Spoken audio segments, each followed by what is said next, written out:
Salut! J'ai décidé que j'allais faire un vlog finalement avec le dernier livre qui me restait à lire pour le mois. Je veux faire un vlog de lecture avec ce livre-là. Donc, tant que fleuriront les citronniers de Zulfa Katou. C'est un livre qui porte un peu sur la guerre, etc. Ben, un peu, en tout cas, probablement beaucoup. Et j'avoue que ça me stresse un petit peu. Ouais, vois-tu?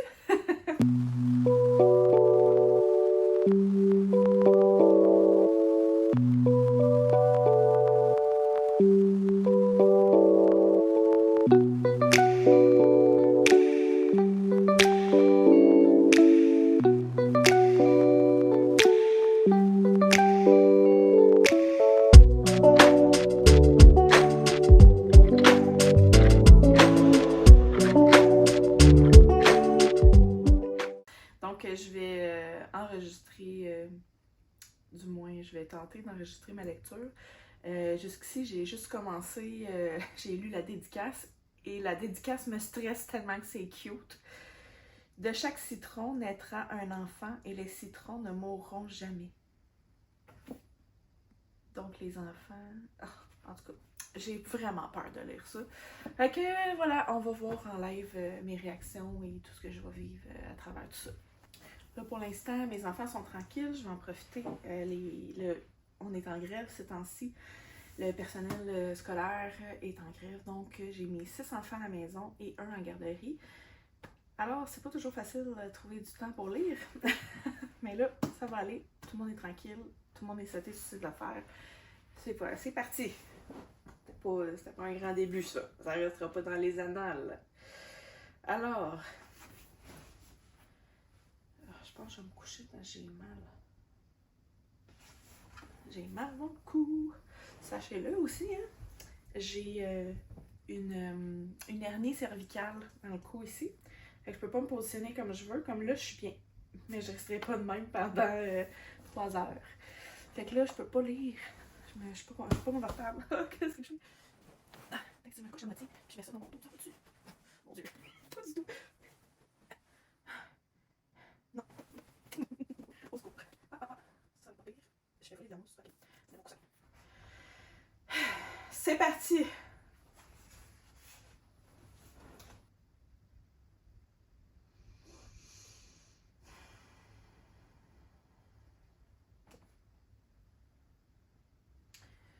Juste 2 pages de lu.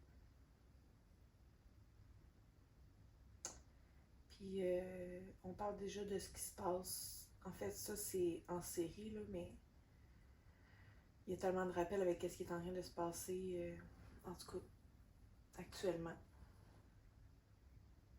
On parle d'opération sans anesthésie. Ça l'arrive en ce moment, là. Ouf, ok. Oh mon Dieu.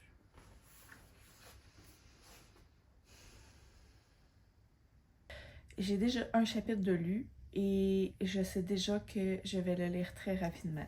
Ceci dit, j'avais beaucoup de peur avant de le commencer, puis mes peurs sont toujours là. Tout de suite dans le premier chapitre, on rentre dans le vif du sujet. C'est pendant la guerre en Syrie. C'est quelque chose. Puis il y a beaucoup de choses en fait qui nous parlent, qu'on entend à la radio en ce moment avec la guerre. C'est cru, c'est difficile à lire, mais je pense que c'est nécessaire. Donc on y suit ici tout simplement Salama qui est pharmacienne de formation.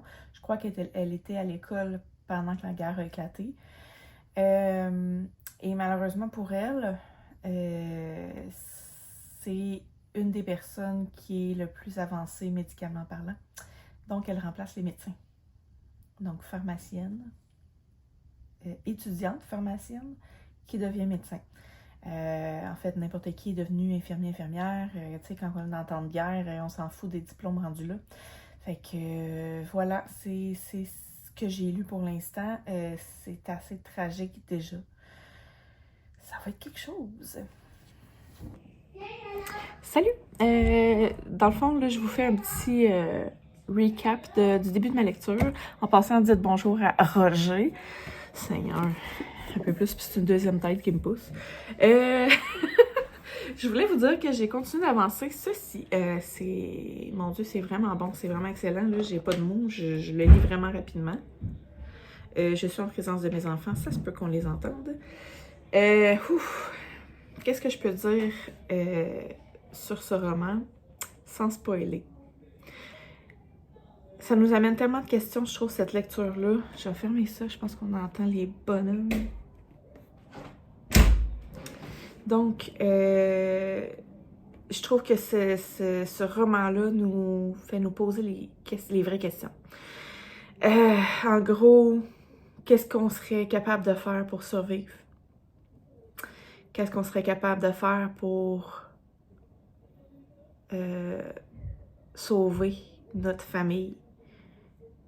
Puis en lisant ça, puis je suis pas rendue loin, là, je pense que j'ai peut-être le tiers de lu. Ouais, à peu près. J'irais loin.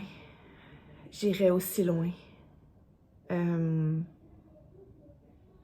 C'est vraiment un roman qui me touche beaucoup. Bonjour! Donc, un petit update de ma lecture pour tant qu'il y aura des citronniers. Encore excellent. Par exemple, toujours difficile à lire. En passant, désolée pour la luminosité, là, il fait vraiment pas beau aujourd'hui, puis j'ai même ma lampe de chevet d'allumée, puis on n'est pas le matin, il fait pas noir là, c'est le jour. Bref, je suis arrivée au moment où il y a un événement qui devrait être surprenant et je l'avais deviné. C'est dans mes... je suis rendue habituée. Je vis souvent ça, de lire un livre que j'adore et d'avoir deviné le punch. Ben, le punch, en tout cas, l'événement avant que ça arrive.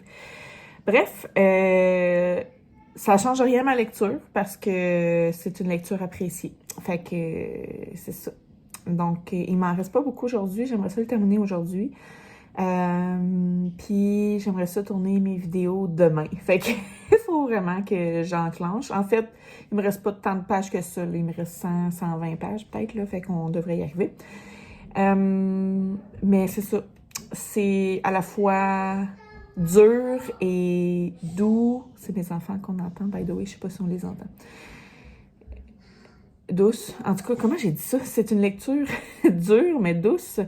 Mais dure, mais douce. Fait que bref, vous voyez que c'est quand même polarisé, là.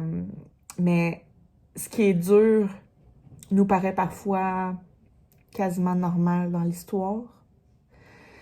Puis ce qui est beau, des fois c'est ça qui fait mal. Fait que, en tout cas, j'ai hâte de vous en reparler plus sérieusement. En passant, ça c'est Cléo. C'est son surnom, c'est Cléopâtre, mais on l'appelle toute Cléo. Donc, je vous reviens quand je vais avoir terminé. C'est le prochain update.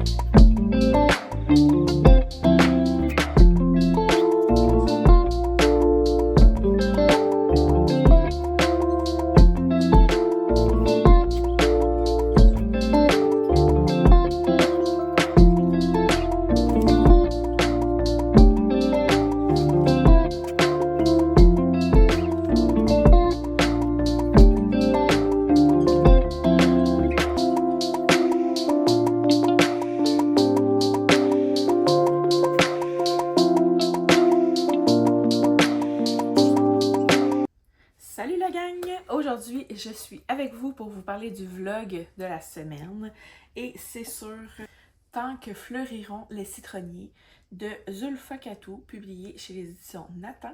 Merci tout spécial à Interforum Canada pour ce service presse. Sachez toutefois que la franchise et l'authenticité est de mise toujours avec moi, donc ça fait partie de mes critères. Et j'ai terminé ce livre. C'était quelque chose. Ce livre-là m'a arraché le cœur, m'a fait verser des larmes quasiment tout le long. C'est une lecture dure, difficile. C'est une lecture vraie qui raconte ce qui s'est passé en Syrie. Là, à la fin, l'auteur nous parle de ce qui se passe, mettons, en 2011, 2012, etc. Il y a eu la révolution pour renverser le gouvernement. Donc, on raconte l'histoire ici de Salama qui vit avec sa sœur, sa belle-sœur en fait, dans une maison dans temps de guerre en Syrie. Elle travaille à l'hôpital, elle doit affronter des horreurs sans nom, à tous les jours. Bon nombre de ces horreurs arrivent en ce moment même. À travers ma lecture, j'ai souvent dû m'arrêter. Dans le livre, les personnages se demandent pourquoi que le monde fait rien. Puis moi, je lis ça comme témoin silencieux. Je lis les horreurs, je suis capable de les imaginer. C'est dur, puis je me pose la même question. Comment ça se fait qu'on fait rien en ce moment? On est le 19 décembre 2023 et notre gouvernement du Québec a refusé de soutenir un cessez-le-feu pour ce qui se passe actuellement au niveau de Gaza et d'Israël. Je suis outrée, je comprends pas. Bref, c'est un livre qui va m'avoir marqué pour le reste de mes jours. C'est un livre qui est nécessaire. J'espère que vous n'aurez pas à voir ça souvent dans mes reviews, mais je pense que ce livre-là m'a vraiment marqué. Je pense vraiment que, tu sais, en ce moment, en plus, au Canada, on n'a plus les nouvelles ni de chez nous, ni d'ailleurs, par les réseaux sociaux, dans le fond. Et on voit moins les horreurs passer, on en parle moins, on devrait en parler plus. On devrait agir, on devrait aider, on devrait s'indigner devant tout ce qui se passe. Mais bref, tout ça pour dire, je m'en vais loin là. Ça m'émeut de parler de ça. Il y a des horreurs qui arrivent là-dedans, qui arrivent aujourd'hui. Bref, je vais prendre 2 secondes. Donc, dans ce roman, j'ai vraiment apprécié, premièrement, les flashbacks, parce que ça nous plonge dans la culture à ce moment-là, avant que toute la guerre arrive. Donc, j'ai vraiment apprécié. J'ai trouvé ça beau de voir et de constater les similitudes qu'il y a entre notre peuple et le leur. L'attachement à la terre, au pays, l'attachement à la culture, l'attachement au peuple. C'est beau, c'est pareil comme nous. Fait que je suis tellement honorée d'avoir pu lire ça. Contrairement à ce que certaines personnes peuvent penser, oui, j'ai versé des larmes souvent, mais c'est pas une histoire, c'est pas raconté avec émotion à chacun des moments, parce que c'est que ça. Fait que, ben pas que ça, je veux dire, l'histoire, il y a d'autres choses que juste l'horreur de la guerre, mais les horreurs parfois, sont racontés comme quand on parle de la température puis de ce qui s'en vient. C'est vraiment brillamment exécuté. Ça aurait pu là, être d'une lourdeur, puis genre à chaque page que tu tournes, tu fais une pause parce que c'est difficile, mais c'était pas comme ça. J'ai vraiment lu rapidement. Il y a beaucoup de beaux passages aussi. Il y a des beaux événements, il y a une belle relation qui se construit avec d'autres personnes du territoire.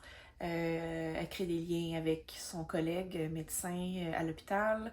Elle crée des liens avec un autre garçon de son âge, avec des enfants, bref, c'est une situation plutôt difficile.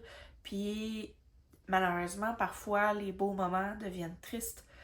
En gros, ça devient aussi difficile à lire que leurs épreuves parce qu'on sait que dans un temps de guerre, il y a des choses qui peuvent pas se faire. Les rêves, l'espoir, l'imagination, c'est tout ce qui reste. Ce que j'ai envie de dénoncer après cette lecture-là qui m'a vraiment charcutée, c'est qu'on parle toujours de la guerre avec des chiffres.